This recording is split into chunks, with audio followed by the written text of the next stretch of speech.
이거 어쩌면 다가올 6.3 대선이 끝난 지 하루 만에 나라를 이 지경으로 만든 검찰의 처참한 몰락을 보게 될 수도 있을 것 같습니다. 바로 대검을 서울 밖으로 추방하고 대검 청사를 임시 대통령실로 쓰자는 안이 유력히 거론되고 있다고 합니다. 주간동화 단독으로 정말 상상만 해도 도파민 과다 분출이 되는 뉴스가 떴습니다. 앞서 말했듯 대검 청사를 임시 대통령실로 활용하자는 아이디어가 야권 일각에서 나왔다는 소식인데, 재밌는 건 이 아이디어가 단순히 검찰청산 의지를 나타내는 수준이 아니라 실제로 대통령실이 갖춰야 하는 여러 요건들에 부합한 곳이 하필 대검 청사이기 때문입니다. 관련해 보도 내용 구체적으로 공유드리자면, 일단 윤석열의 파면과 함께 홍준표가 말했듯 불통과 주술의 상징인 용산 대통령실은 문을 닫을 가능성이 커진 상태입니다. 이에 민주당은 물론 국민의힘 대선 주자들도 대통령실 이전을 공약으로 들고 나올 것으로 강력히 예상되는데, 이미 안철수는 4월 9일 대선 출마를 선언하며 청와대 복귀를 말한 바 있고, 청와대 복귀 다음으로 유력히 거론되는 방안은 역시 대통령실 세종 이전입니다. 다들 아시겠지만 대통령실 이전은 수도권 과밀화 해소와 더불어 충청 표심 공략 때문에 선거 때마다 등장하는 공약이고, 이재명 후보도 지난 대선 때 이를 공약한 바 있습니다. 그러나 대통령실 세종 이전은 대규모 공사가 필요하다는 점, 또 법적 절차 등 심지어는 개헌까지 필요하다는 의견이 제기돼 대통령실 세종 이전보다는 청와대 복귀에 정치권의 무게가 실리고 있다 하는데, 그럼에도 청와대 역시 보안시설 정비 등의 문제 때문에 복귀하는 데는 수개월이 걸릴 수밖에 없습니다. 이에 한 민주당 관계자에 따르면 용산 대통령실이 아닌 제3장소를 대통령실로 정하는 것으로 여야 대선 후보가 합의하고 취임 직후 즉각 사용할 수 있는 임시 대통령실을 마련하는 방안도 있다고 주간동화에 밝히며, 야권 내부에서 임시 대통령실 후보지에 대한 여러 시나리오가 검토 중인 것으로 전해졌다 합니다.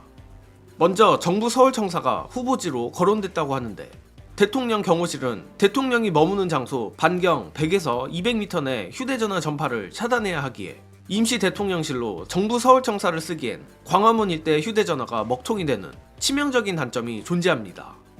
이 때문에 서울 서초구 서초동에 위치한 대검찰청 청사가 여러 임시 대통령실 후보지 중 한 곳으로 거론됐다고 합니다.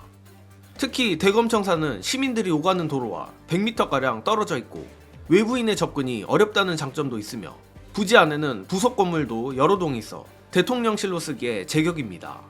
또한 야권 관계자는 직접 수사를 하지 않는 대검이 꼭 서울에 있어야 할 이유는 없다며 차제에 대검의 세종 이전도 함께 검토할 수 있을 것이라 밝혔고, 실제 조국혁신당은 국가균형 발전을 강조하며 대검 지방 이전을 주장하는 중입니다.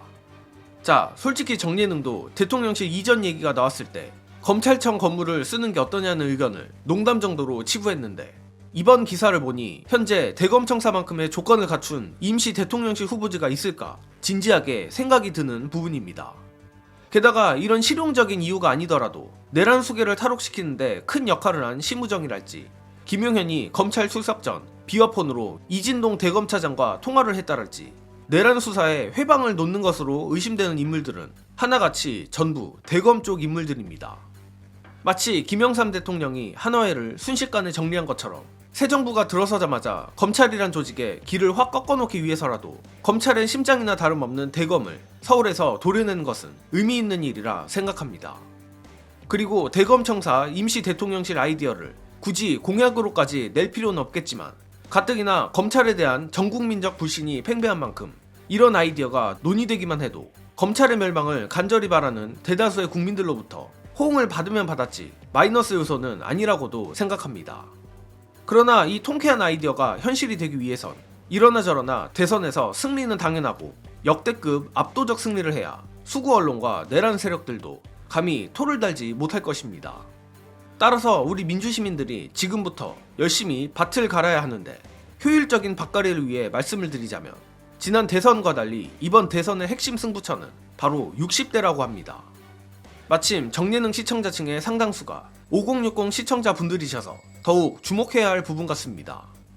끝으로 이번 대선 핵심 승부처에 대한 분석 영상 안내드리며 이번 소식은 여기서 마치겠습니다. 시청해주신 여러분 감사합니다.